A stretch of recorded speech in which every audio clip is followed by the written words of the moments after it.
I had one of those moments recently where a lot of things came together in my brain to make sense of an event that my child mind couldn't properly comprehend at the time.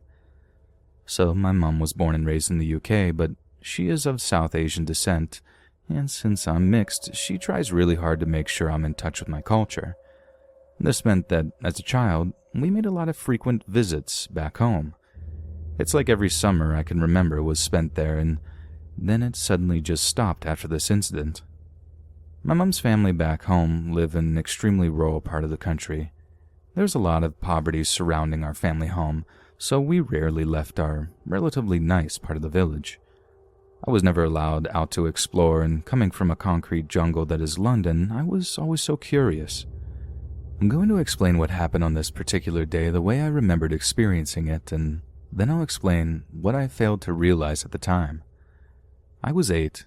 One of my uncles from a neighboring village would often visit with his children, and when they did, my mom would let me go with them to a small hut-like shop that sold sweets and snacks like 15 minutes away from the family home. My cousins were 11 and 19, both male, and it was broad daylight.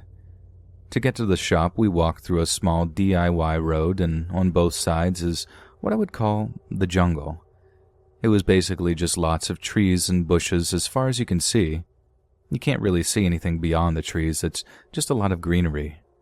I'm mixed with East Asian, and I definitely get my looks from my dad's side, so being an obvious foreigner in a rural part of back home meant that I was pretty used to strangers staring and asking me questions. I was also used to creepy men that would tell me that I was beautiful because I have pale skin. My mom warned me about these men and made sure that I knew to stay away from them. So the road to the hut was paved with creepy people making creepy comments and my cousins basically telling them to leave me alone in less pleasant terms. There was also a group of young guys. Some of them had motorbikes and some were just chilling. One of them waved at me and he seemed friendly enough, and I had met so many people that my mom was convinced that I must remember them from last time that I had zero recollection of, so I just waved back and went about my day. Once we got to the hut, we immediately started losing our self-control with the snacks. The owner was super friendly, and he let us try a bunch of sweets that he had, and he also had kulfi ice cream for the first time. I distinctly remember being really excited because my mom and one of the ladies that worked as a cook both loved kulfi ice cream, so I thought it would be a nice surprise for them. I asked for 3, and the nice guy gave me 4, and so my hands were full, and they were quickly melting. And he told me to run, go home quickly, quickly. I told my cousins I would get a running start, and once they finished, they could catch up. I would still be in their line of sight, plus it was daylight and it was a busy road. I started running back. There were a few older aunties stood up at the top of the road, and something about their presence gave me a sense of security. I felt a lot safer knowing that they were there, and paired with the fact that my cousins were able to see me clearly, I felt comfortable enough to just walk back leisurely, minding my own business, eating my ice cream. I passed the group of guys, and the one that waved at me came over to me. He said I was X and so-and-so's niece, right? X being my uncle. And he basically took one of my ice creams and said, "She got an ice cream for Mama." Mama means uncle in our language, and so I just assumed he was a friend of my uncle's. He asked me when I arrived and how I was finding the country. He was so friendly and he didn't look like a stereotypical creep. When I said that I was going to go home, he said, "Why don't you let Uncle take you? You can ride on my motorbike." I think that's when something clicked in my mind that he maybe wasn't the friendly uncle I thought he was. That's also when I realized I was pretty much circled in and was surrounded by the group. That's also when I realized I couldn't see my cousins or the group of old ladies, which also meant that they probably couldn't see me. I wish I could explain in words how helpless and afraid I was. I had all the threats in the world explained to me by my mom, in a country where I knew I was vulnerable, and had to be cautious and still managed to find myself in a dangerous situation. Luckily, my cousins came running and shouting, probably because I was their responsibility, and the guy ran off into the jungle. This creeped me out because there was nothing in the jungle.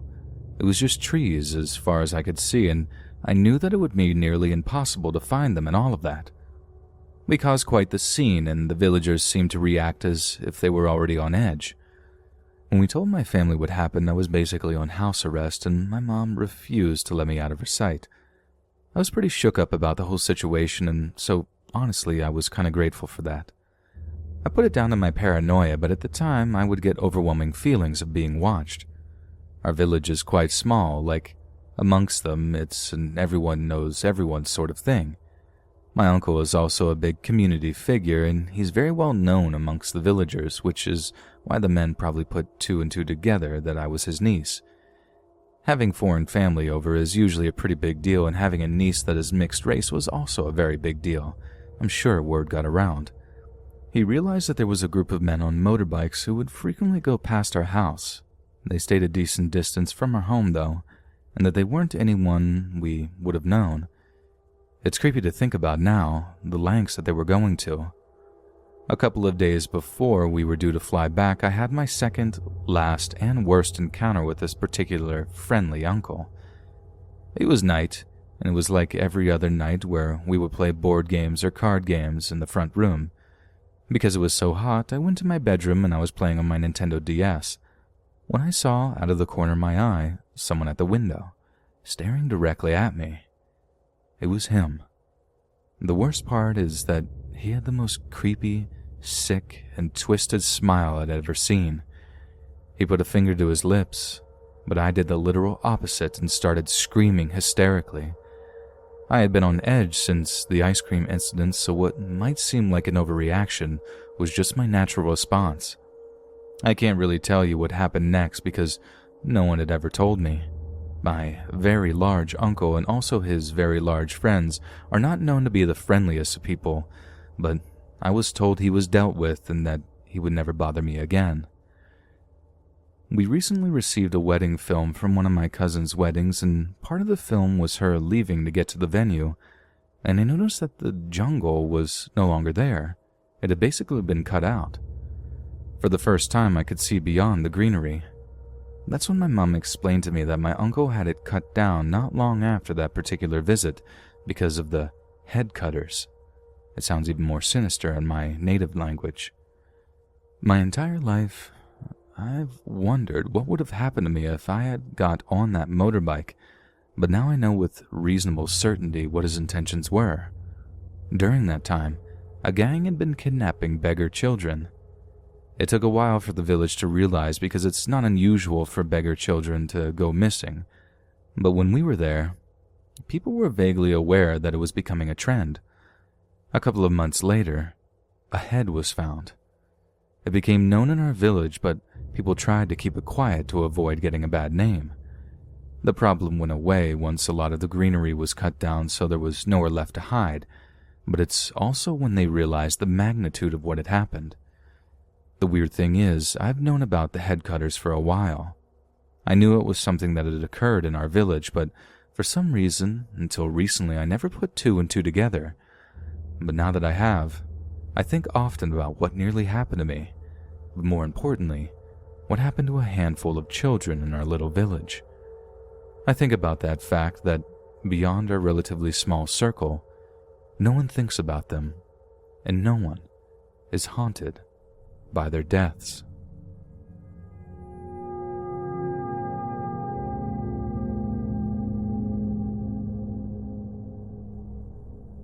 So when I was in high school, I wasn't a very hard-working student. I wasn't a troublemaker, but I was an incredibly lazy girl, working just the minimum so that my parents wouldn't get angry. I've always had some kind of easiness regarding schoolwork and never knew what it truly meant to make any efforts. So I spent all of my classes drawing on my copybooks without many consequences. My junior year's math teacher, who was seen by everyone as uptight but very caring, was pretty upset about this, as were many of my previous teachers. He wanted me to work harder.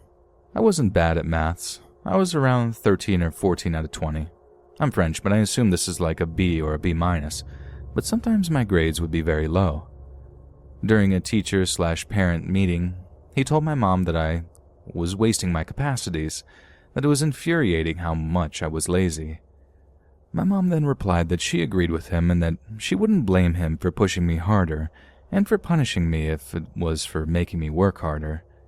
And from this day on, he did exactly what she told. In every math class, he would always question me first before everyone else and was always sitting next to me when we were doing exercises. During the test, he was always telling me, "You can do it, Elisa." It made me incredibly uncomfortable because at this age, no one wants to be the attention's focus. My classmates started to realize that my math teacher was a little obsessed with me and were teasing me a lot about this. The last class before Christmas break, the math teacher threw a little surprise Christmas party. It was very nice, but he gave us chocolates and mock champagne. We had a lot of fun. During the party, he poured me another glass of mock champagne, telling me that I deserved it because I was doing better. And it was true, because all of that attention I was forced to work, so my grades were around 15 to 16 out of 20, which I think is like having an A- or an A. I accepted it, but didn't drink it entirely. I have diabetes and already had too much chocolate. But during the next class, I was feeling really bad. I almost fainted and finished my last day of school before Christmas in the nurse's office. At that time, I wouldn't even think it was because of the alcohol-free champagne. I thought this was due to my diabetes, that I indeed had too much chocolate, even if it didn't look like my usual crisis. A few weeks later, my class threw some kind of charity event. It was a class project and we were very proud. In my country, we don't have proms, so it was our occasion to wear pretty formal clothes and to dance together. The math teacher was invited and he was helping some of the boys to tend the bar. He served me an alcohol-free cocktail, but before I could drink it, a classmate of mine, Flora, poured me some vodka in it, even though it was forbidden to bring alcohol to the event. I was mad because with my diabetes, I couldn't drink alcohol, so I told her that she could just throw the cocktail out. At the time, I thought that she did, but now when I think about it, I wonder if she didn't choose to drink it instead. The event ended pretty badly because of the alcohol Flora had brought. Some guys were very drunk. They started breaking things, and Flora passed out because of all the alcohol she had, and this ended the event. Flora had been admitted to the hospital because her coma was pretty severe, and we spent the next day being lectured by all the teachers of the school. Flora got expelled from the school and never went again. I was very upset with her because of her. Every event would now be forbidden and our project was a failure, and we gave a very bad image to the association that we were raising funds for, so I kind of ghosted her and never asked if she was doing better. Now I feel bad about this, but at that time, I was immature. But because of that, I will never know if she was ill because of the alcohol or because of my cocktail. A few weeks later, I failed a math test. It had been a long time since I failed a math test, and the math teacher was very angry. He yelled at me in front of everyone, saying how much of a disappointment I was, that I was hopeless, and that I would just end up living in a cardboard box under a bridge. Something was off. I was feeling it. He had a very weird look in his eyes. It chilled me, and I couldn't help it, and I started crying. He calmed down a bit and said that he would just give me an hour of detention, during which I'll copy my lesson. I was a little surprised because normally detention is for bad behavior, not for bad grades, but just a little relieved because it was a small punishment. My parents would never know. Indeed, I lived kind of far from the high school, and there was only one bus every night between my high school and my home at 5 p.m. Because of that, even when I finished at 4 p.m., I would never actually go home before 5 p.m., and when I've had detention between 4 and 5, my parents thankfully would never know. But then when he officially gave me the detention hour, he said that he wanted to be personally present during my detention and that the only possible hour was during 5 p.m. and 6 p.m. I was really nervous because I would have to tell my parents to come get me at 6 p.m. and then they would know everything. As I said earlier, I wasn't a troublemaker, so at first I planned to go to the detention hour, but during the day, my friends and I talked a lot about it and I was feeling more rebellious because of the sensation of being supported by my friends. So I decided not to tell my parents that I was in detention and that one of my friends would pick me up at 6 p.m. and drive me home. At 5 p.m., when heading towards the detention room, I was angry, mumbling that it wasn't fair to be in detention because of only one bad grade. When I arrived in front of the detention room, I realized that I was the only one waiting. I then realized that I would be the only student in detention, alone with that math teacher who was a little obsessive. And it was getting dark outside, It was during late winter, early spring, so the night was early, and it was a big nope for me, and when I saw him coming, I panicked. I said something like, "I'm sorry, I have an emergency, I have to go. I'll email the school for rescheduling the detention hour." And I ran off. He started to yell at me that I had to obey him and go to detention, and that he would call my parents. At this moment, I didn't care. I sprinted towards the bus and caught my bus and went home. I was afraid that he would have called my parents, so when I arrived, I was shaking, but my parents greeted me normally, so I assumed that eventually he didn't call them. He never came back the next day, nor the next weeks. Eventually, I learned that he quit his position. A shrink came in during an hour to ask us if we wanted to talk about the math teacher, but as nobody knew what was going on with him, we didn't have much to say, and the shrink left, and we never heard of him again. Until a few months ago, I became a teacher. How ironic given my laziness when I was a teen, and one day chatting with my coworker, I mentioned his name, talking about my weird, bizarre math teacher and how I skipped a detention hour, and one of my oldest coworkers went very pale hearing his name. In fact, a few days after the detention hour incident, my math teacher was arrested for having downloaded quite a few videos and images of young children from the dark web and some kind of snuff movies starring children and young teens. Maybe this detention hour was just a detention hour and I would have gone out of it without any problem. But now I will never know, and will always wonder what would have happened if I stayed there and didn't catch my bus.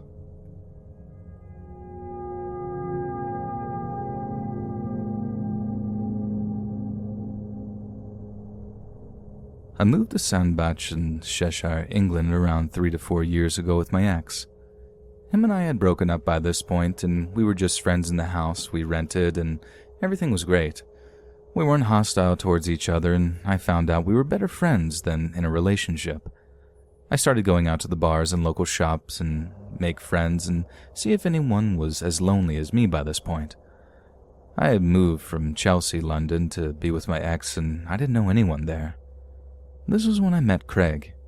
Him and I became best friends quickly. He was a little odd, had family in the area in his own flat. So my ex moved away back with his family and I couldn't afford the rent on my own. So Craig and I rented our own house in Worcester, where his dad lived. His dad would be 5 minutes drive away from the house that we settled at. Him and I were just best friends. We didn't do anything romantically, and he always had a few poor girls in tow. He would tell each of them that they were the one for him, he loved them, etc. He had around 7 girls on the go at one point. I started seeing this guy Jay. He would stay over a few times and would eventually become my boyfriend. Craig hated it. We would argue about him. The fact that why should he care anyway? Him and I were only best friends and he needed to stay out of my dating life. It was then that things got physical. One night, Craig literally got on top of me in my room, put his knees on my arms and started to strangle me. He was saying things like, "Where is he now?" And I honestly thought that I was going to die. My brain switched to my mom, who was 4 to 5 hours away, and she would never know or would have to come identify the body of her only child. I don't know what it was, but I managed to kick Craig and I ran. He had double-locked the front door. He had hidden my bag and had smashed my new iPhone that I had gotten from my parents for my birthday. I was literally running down the stairs with him in tow, yelling how he's going to kill me. It went 0 to 100 real quick. I knew the back door was open from him having a smoke earlier and there was a garden gate. All I needed to do was open that. I ran for it, opened it, and made it. The next thing, I'm out on the street in short shorts and pajama top barefoot, and I just ran. I ran for a good half an hour towards town and used a payphone to call 999. The police picked me up. I couldn't get back into the house as Craig had my door key. I told them the story. They took me to the station, had to unlock it as it was past 1 in the morning by now. They took photos of my neck that had bruising and my head that was bleeding where he had smashed me into the kitchen wall earlier. I had to sit in a patrol car to go to my house and they picked Craig up. He was on the streets looking for me. I had to point him out and say, "That's him," to them. He said he was out looking for me as he was worried about me. And I don't think that's true. I think he was out looking for me to silence me so I didn't tell anyone. They arrested him, and I got told that he would stay in a cell overnight and a policeman would let me into my house as they used a key Craig had. While I was in the house alone, I gathered my things. I left my laptop, some clothes, shoes, and makeup in the rush. I thought I could easily replace them, and I just wanted to get away, and I was so worried that he would come back any second through the front door. I had no purse, no money, no phone. My parents lived 5 hours away. Thankfully, I don't know why, but I had the sense to hide my car key in my bra earlier that evening. I got into my car and drove to Morrison's petrol station. I was bleeding from my head, no shoes on and bruised. I broke down there and used their phone to call my mom. At first she was annoyed that I had woken her up, but then I explained everything to her. She ended up putting £200 into the petrol cashier's account for me to fill my car up, get some food and a hot drink to calm down. I then drove to my parents. I later got told through friends of a friend that Craig got released in the morning, as it was his word against mine and he smashed my laptop up when he found out I wasn't home anymore. Whatever. My stuff got replaced and I'm now with an amazing guy who treats me like a queen. Sometimes I get flashbacks of the night where I truly believe I could have died. As for Craig, I blocked him, deleted everything to do with his family and him, changed my number, and even broke off friendships with friends that knew me and him.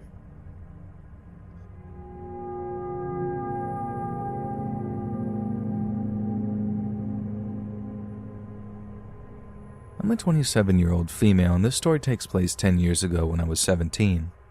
I had just started university and was excited about having a fresh new start since I've always been a nerdy outcast in high school. I never had a boyfriend before. I've never even been on a date, so I was naive and optimistic about boys. My introverted and awkward personality hadn't magically changed since entering university, so it's safe to say that I didn't meet any interesting guys at school. One night, I was in my room working on an assignment on my laptop when I received a request on MSN Messenger. The email address was a boy's name with some numbers. The name was clearly ethnic and likely someone of the same origin as me. Intrigued, I accepted. For the sake of the story, we'll call this boy Ken. We got to chatting and I asked him how he gotten my email address and he dodged the question. I let it go, not thinking too much of it. This was from a time when it was normal to accept anyone and everyone as a friend on Facebook and other social media platforms. As Ken and I continued to talk, I learned that he lived in my city and apparently wasn't much older than me. As I guessed, our roots were in fact in the same country. Let's call it Motherland. I asked him why he didn't have a picture of himself on his display picture, and this prompted him to suggest that we turn on our webcams because he wanted to see me too. I declined, but he insisted. Somehow he convinced me and we both switched on our webcams. I was pleasantly surprised and somewhat relieved to see that Ken was a good-looking, young guy chatting to me from the comfort of his bedroom, seemingly very normal. Our MSN chats carried on for a couple of weeks. They developed into texts and we even had a few phone calls after I had agreed to give him my phone number. I started to develop a crush on Ken. He'd asked me to go out with him a couple of times, but I was always pretty busy with school and our schedules weren't lining up. Finally, we found one afternoon when we were both free and decided to schedule a lunch date. Ken had a car and offered to pick me up from my university after I was done for the day. I was a little too dressed up for my C+ programming class, but just right for the lunch date that we had planned at a local vegetarian restaurant. Stupidly, I didn't tell any of my friends where I was going or with whom because I was embarrassed about going on my very first date, at almost age 18, with someone who had randomly added me on MSN. I waited outside my building when a black car with heavily tinted windows pulled up beside me. The passenger side window rolled down and sure enough, there was Ken, sitting in the driver's seat. I was happy to see that he was as cute in person as he was on webcam. However, what I wasn't expecting was the intense smell of marijuana floating out of the car. Not relevant, but part of the first impression. Admittedly, I was a bit taken aback and was concerned that he might be driving high. He unlocked the doors and motioned for me to get in, so I did without dispute. As I sat down in the passenger seat, and he immediately put his hand on my thigh, I nervously shifted my leg away. "So, I started. "Do you know where the restaurant is? I can guide you if you want." He smirked at me and didn't say anything but just started driving. Okay, kinda weird. I thought maybe he was just kinda nervous or awkward, both of which I could sympathize with, so I let it be. I was about to try my hand at a little small talk, which I'm no good at, when I noticed him heading towards the highway ramp. I started to worry because the restaurant was not far from my campus and there was no reason for us to be getting on the highway. You don't need to take the highway. The restaurant's really close by. I can guide you." I tried to keep my voice steady, but I could hear my own nervousness. Ken finally spoke for the first time since I had gotten into the car. "I thought maybe we could go to my place instead. We can play Need for Speed and I can make you lunch." I was 17 on my way to the house of a guy that I just met for the first time, and I hadn't told anyone where I was going. My mind was racing. I knew that this would be an utterly stupid thing to do. Despite the clear red flags waving in my face, I decided that I didn't want to ruin our first date by rejecting his offer to make me lunch and play Need for Speed together, which I told him that I liked playing. So, like an idiot, I reluctantly agreed to avoid being rude. We made it to his house. It was apparently his family's home and was situated in a sort of shady neighborhood. We stepped inside and, of course, no one was home except us. It was sparsely furnished and looked unkempt, which struck me as pretty odd for a family home. He informed me that his Xbox was in his bedroom. I hesitated in the doorway, but he sat at the foot of his bed in front of the TV and patted the empty space beside him for me to have a seat. There was literally nowhere else to sit in his room, so I cautiously sat down, keeping as much distance as I could between us. I started to relax as we played Need for Speed, and he made us PB&Js to munch on. I was about to laugh at myself for being overly paranoid when Ken did something bizarre. He got onto the bed and sat down directly behind me, his legs on either side of me in an extremely awkward position, and tried to guide my hands to the controller. I started to ask him what he was doing, and, as if this wasn't uncomfortable enough, his hands moved from the controller and slid under my shirt. That's when I really started to panic. I thought he was going to try to grope my chest, but instead he started squeezing and massaging my belly. I was more than a little chubby back then, freshman 15 and then some, so you can imagine what that might have been like. I dropped the controller in pure shock and quickly stood up, fixing my shirt. I was at a loss for words, and he did nothing but smirk at me and tell me he liked it. I felt completely disgusted and violated, and I'd had enough. I lied and told him that I had a group project to work on and needed to go. He asked where I lived, so he could drop me home. Thankfully, I had the common sense not to tell him, and I asked him to drop me back at the school instead, where I would be supposedly meeting my classmates, and he obliged. After our very uncomfortable first date, I decided I didn't want to talk to Ken anymore. I didn't block him on MSN or on my phone, our only two methods of communication, but I rarely responded to his messages and I ignored all of his calls. Once, he messaged me on MSN at around 11 p.m., asking me to come over and telling me that he would send me a cab to bring me over to his place. Thoroughly annoyed, I responded, "What do you take me for? Why do you even think I would want to do that?" He replied saying, "Nothing creepy, I promise." It was bizarre. I was disgusted and didn't even respond. He continued trying to get in touch with me for months and then suddenly vanished. I figured he'd finally gotten the point. Now, I wish the story ended here, but it didn't. The last I heard from Ken in late February, he had stopped trying to contact me shortly after Valentine's Day. In April, 2 nuclear family members and I went on holiday to visit another relative who we'll call Anne, who was living in the Caribbean at the time. Anne, whom I loved dearly, was and still is a bit of an eccentric. She considered herself very spiritual and is an active member of a large, well-known spiritual organization. She's deeply connected with the motherland, more than the rest of us are, and goes back for frequent visits. While we stayed with her in the Caribbean, she told us about her most recent spiritual trips to the motherland, where she met a wealthy and well-connected local woman through the organization, who quickly became a very close friend. Let's call her Connie, the con artist. During our visit, Annie introduced us to Connie virtually over Skype, because Connie lives in the motherland, and we chatted with her a couple of times throughout our vacation via Skype and got to know her a little bit. Little did we know then that Connie, who Anne had spontaneously met halfway across the world in the motherland, would soon wreak utter havoc on our lives. Now that's a story that I'm just not and may never be ready to tell because of how many lives were affected and the severity of the damage that had been inflicted. What you need to know is that Connie was an outright criminal and con artist who had been targeting our family for long before Anne had actually met her. Their meeting was not coincidence. Not only did she manage to steal over $100,000 from our family, but she took any peace of mind or sense of security we'd ever had. When we finally caught on and confronted her, she insisted that we were mistaken, but disappeared into thin air once we forced her out of our lives. You're probably wondering what on earth this has to do with the story about Ken. Well, get this. The situation with Connie lasted many months. The whole thing is kind of a blur to me now, but we first spoke to her online in April, and I remember the whole ordeal lasting well into the fall. While she normally resided in the motherland, Anne had invited her to visit and stay with us where my whole family and I presently live.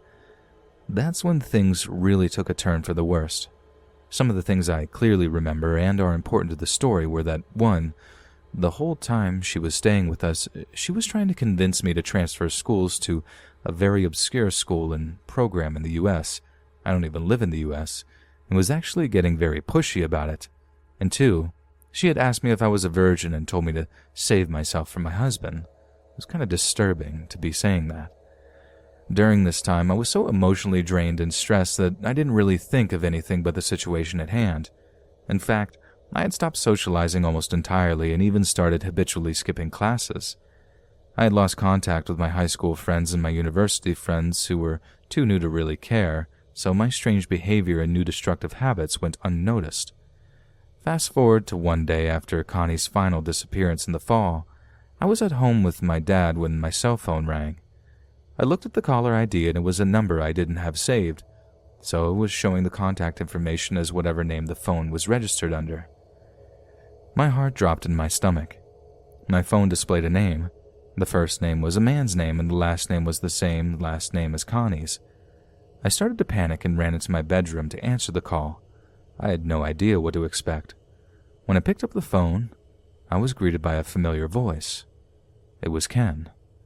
I honestly thought that I was going to puke when I came to a sudden realization that he had been part of this whole sick plot. Of course, I don't have hard evidence to prove that he was connected to Connie, but let me explain. The timing of his appearance and reappearance into my life, the last name, a fairly unique surname originating from the part of the motherland where Connie is from, and I had never known Ken's last name until then, and the fact that he contacted me out of the blue and I had no idea why or how were all just too bizarre to be a mere coincidence. Of course, I freaked out at Ken when he called, and I told him that if he ever called me again, I would call the police. His response was just a weird, dry half-laugh, and then he said, "Well, okay then," in the most creepy voice you can think of, and hung up. I knew in my gut that this was their last attempt to get back in touch and somehow slither their way back into mine and my family's lives. Thankfully, I never heard from Ken again after that day. A while after this all ended, I was having a conversation with a family member who was also closely involved in all of this about the whole ordeal, and she told me that she'd sensed something extremely wrong when Connie was pushing to have me sent off to the U.S., to that obscure school. She had an unshakable feeling that Connie was involved in some sort of human trafficking scene and that, if I left, she would never see me again. The horrifying pieces came together for me at that time. I was just too naive to have seen it before. The memories flooded back when I heard that, how Ken had told me, "Nothing weird, I promise," when he invited me over, and how Connie was telling me to remain a virgin. As I said, I had never told a soul about Ken, nor about the weird V-card conversation with Connie. I strongly and firmly believed that Ken had been some sort of player in Connie's game and was just there to keep me away from guys and prevent me from having a boyfriend. For those who may have been wondering, we never called the police on Connie or Ken because nothing illegal happened at face value. It's very hard to explain. I'll also mention that I tried to find Ken online many times after this all ended. I don't know why, I felt like I wanted to expose him or call him out, and was not able to find even a sliver of information on him, not by the name Ken nor by the name on the caller ID. It was as if he didn't even exist. Also, I am awful at directions and didn't remember his address or where his house was exactly. I'm sorry if this is all convoluted. I'm trying to get my points across without giving out any names or too many details, which makes it a little challenging. I hope this can serve as a warning to young people to never trust anyone, to do your thorough checks on people, especially those you meet online, and to be very aware and wary of people's intentions. From this incident onward, I can't stomach a lot of those spiritual organizations. I never liked the idea of them to begin with, but now I've truly experienced how they can attract both vulnerable people and also unsavory characters who are looking for someone vulnerable to prey on. No judgment for those who are into that sort of thing, it's just definitely not for me. I'd like to hear what you guys think about this. Do you think my suspicions are plausible? What do you make of this?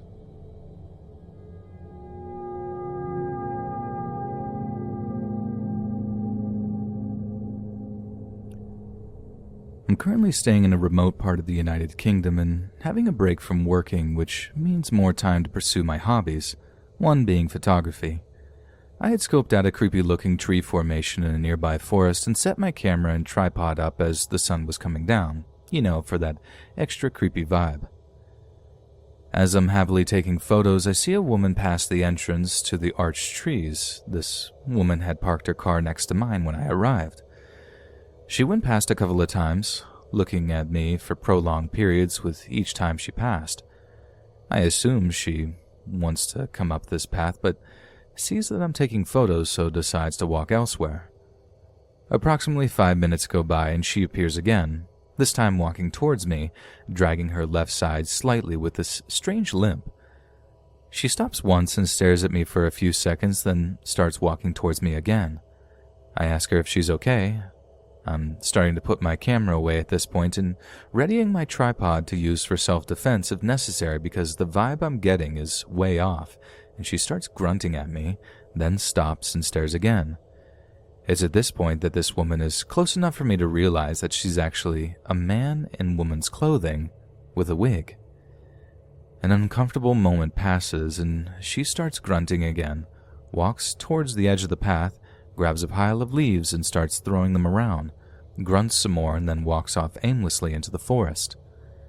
I call my friend to tell her what has happened and ask that she stays on the phone in case this person comes back. I'll just take a couple more photos, then I'm out. For a good 10 minutes, I hear the crunching of leaves circling me in the forest, and I just convince myself that it's the wildlife. Then, silence.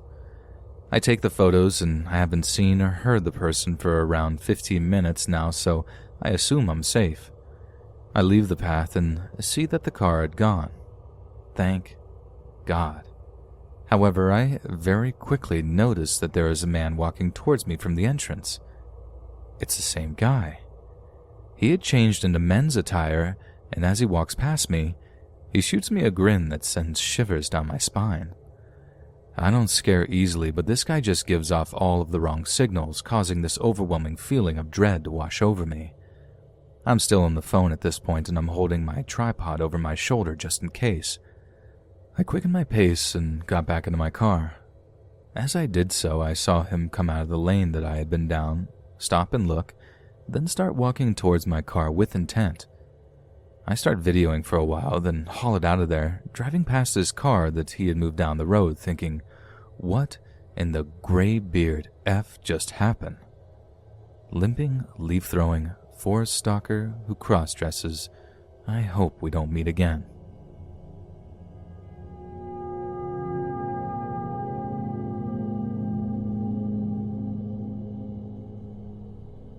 For context, I'm a 5'3", 24-year-old female and working as a programmer for an IT company in the Philippines. Now, the area where my office is comprises of 3 buildings. Building A, where my office is in, Building B, and Building C. To get to the other building, it would take you like around 10 minutes to get there. This happened to me a year ago around the end of February into March. I just got out of a bad breakup at that time, and I really intended to just focus on myself and not meet anyone yet. I just got out of work and it's around 7 p.m. on a Friday night and went to my usual waiting spot, which has benches and is located at the back of a building near the entrance of the underground parking lot for our company's shuttle, and Omar, our shuttle dispatcher, is there. Now, I've known Omar for 2 years and is someone I considered now as a friend, and we would often chat about our lives, even the breakup with my ex then, and joke around. He's a 40-plus-year-old guy, and he gives out this big fatherly vibe, so he is really someone that I trust. That night, he was there and with someone new that I didn't recognize. Our convo went like this. "Oh, hey there. Good thing you're here. I'd like you to meet someone since he told me he really wants to meet you for a long time now." And then this guy stood up and shook my hand. I greeted him as just to be polite, and this new guy, let's call him Ray, he's average looking and a little shorter than my height, about 5'1", and he's instantly giving off a vibe as soon as I shook his hand. I thought that would be the end of it, but he proceeded to talk to me for a few minutes while I wait for my shuttle to arrive. Omar has purposely left me and this Ray guy so that we could talk and get to know each other. I'm actually puzzled at this point. One, I have no clue who this guy is and why he would be so eager to meet me. And two, I clearly told Omar before that I'm not into meeting anyone just yet. But for the sake of being polite and nice, I talked to Ray, but we never reached any personal questions, exchanging numbers, social media accounts, or even telling him my full name. I just told him my nickname, and I left it just as that when I finally got on the shuttle. Fast forward to a week and Friday again. I got off at work at the same time and, surprise, surprise, Ray is there again with Omar and a security guard. They were chatting, but as soon as I came, Ray instantly greeted me, and at that point, I'm a little creeped out as I expected our encounter would only be a one-time thing.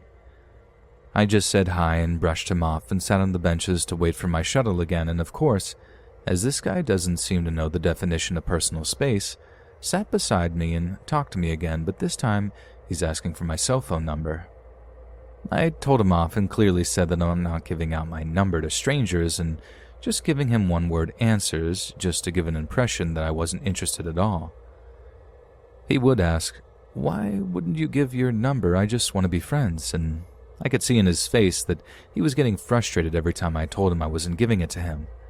This happened while Omar and the security guard was looking at us from afar, but this went on until I got on the shuttle again. As soon as I got home, I mindlessly scrolled through my timeline and saw a notification that I have a new friend request, and guess what? It's Ray, and he even messaged me with a "please accept my friend request."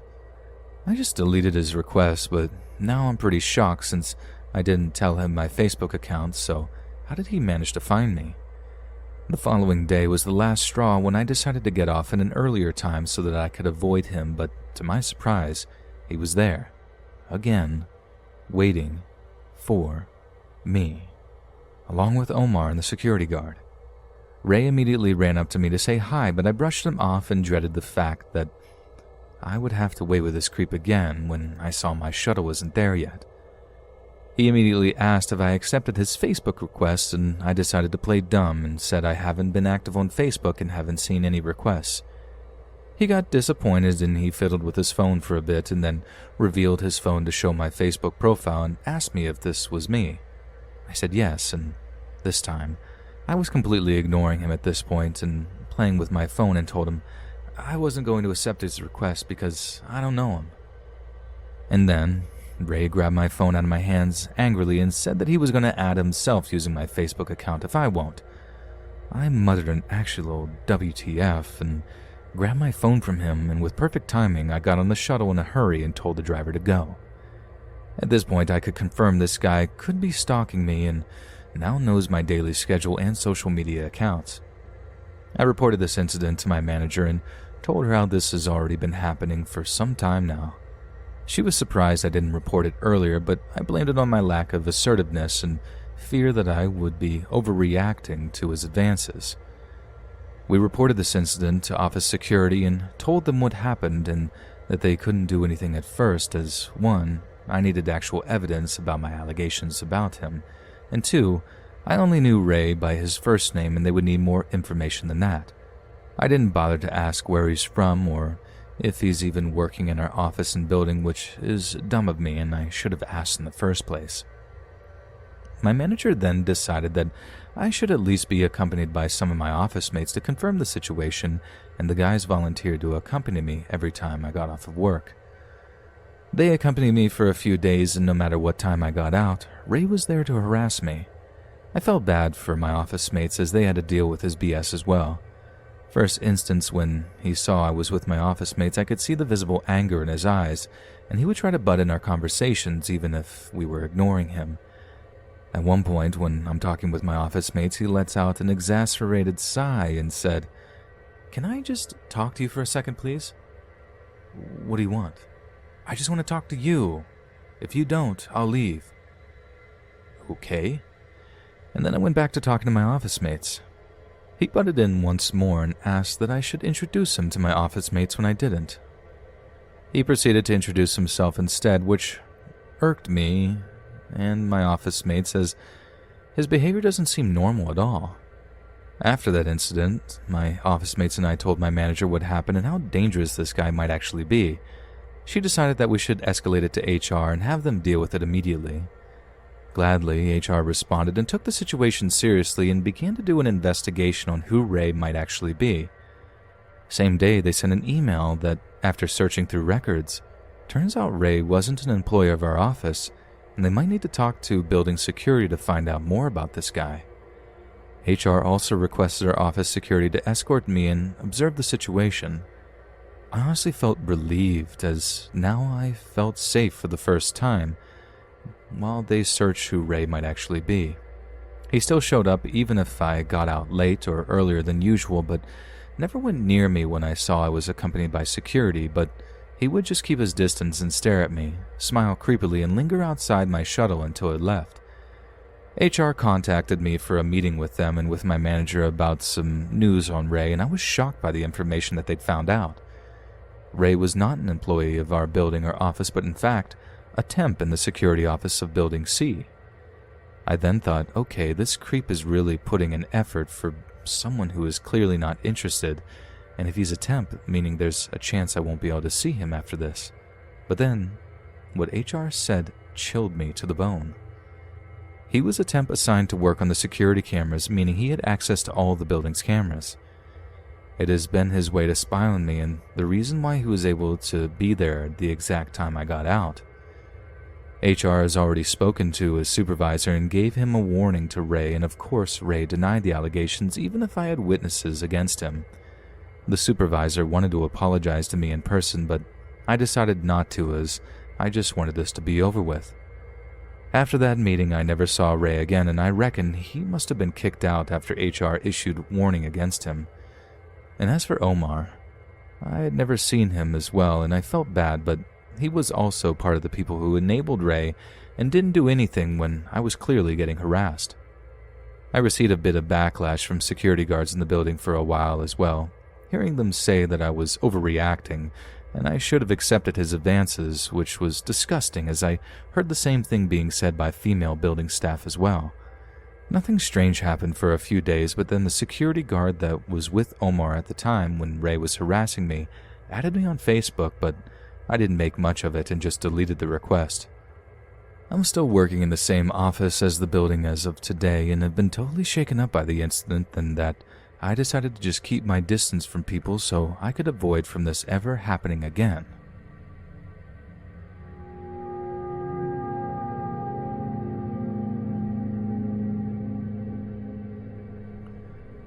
So I, a 33-year-old female, live at a funeral home owned and run by my dad.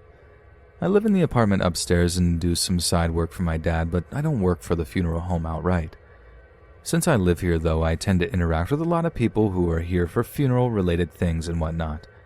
I represent my dad when I'm speaking to someone here, so I'm always nice and helpful.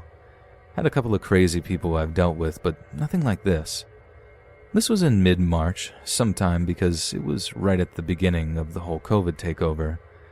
I had gone to pick up some food for my family at around 6. Unless there is a service, the employees are usually gone, and I believe it was a Saturday as well. So I pull into my parking lot, and as I park, a car drives by me going towards the entrance's side. It was a dark SUV, and there are so many people who work here who have similar cars that I couldn't see from that far who it was, but I gave a quick wave thinking it was someone I knew. Bad idea. So the car stops and the guy gets out. Like I said, I'm used to having to help people and tell them where they can drop things off or pick stuff up. So this guy gets out and comes towards my car. I rolled my window down a little, expecting to just say hello and tell him that no one is here working. He comes right over to my window and starts leaning in and peering into my car, which was a red flag already. It was very invasive. I'm glad my doors were locked and I only put it down a little. So this dude basically had his head in my car and it creeped me out. But before anything else, his eyes scared the life out of me. He was very, very pale with bright red hair, and his eyes were literally the craziest and scary eyes I've ever seen. It was chilling. I don't know if he was on drugs or just nuts, but I'm already uncomfortable at this point. So he starts to talk to me and asks me if I work here, blah blah blah. I tell him no one is here working, please call tomorrow in the morning and you can speak to someone. Thought that would be it. Not even close. This man came to bring an application to my father to work for the funeral home. He was apparently in IT or something, but had studied embalming and also volunteered for the Red Cross.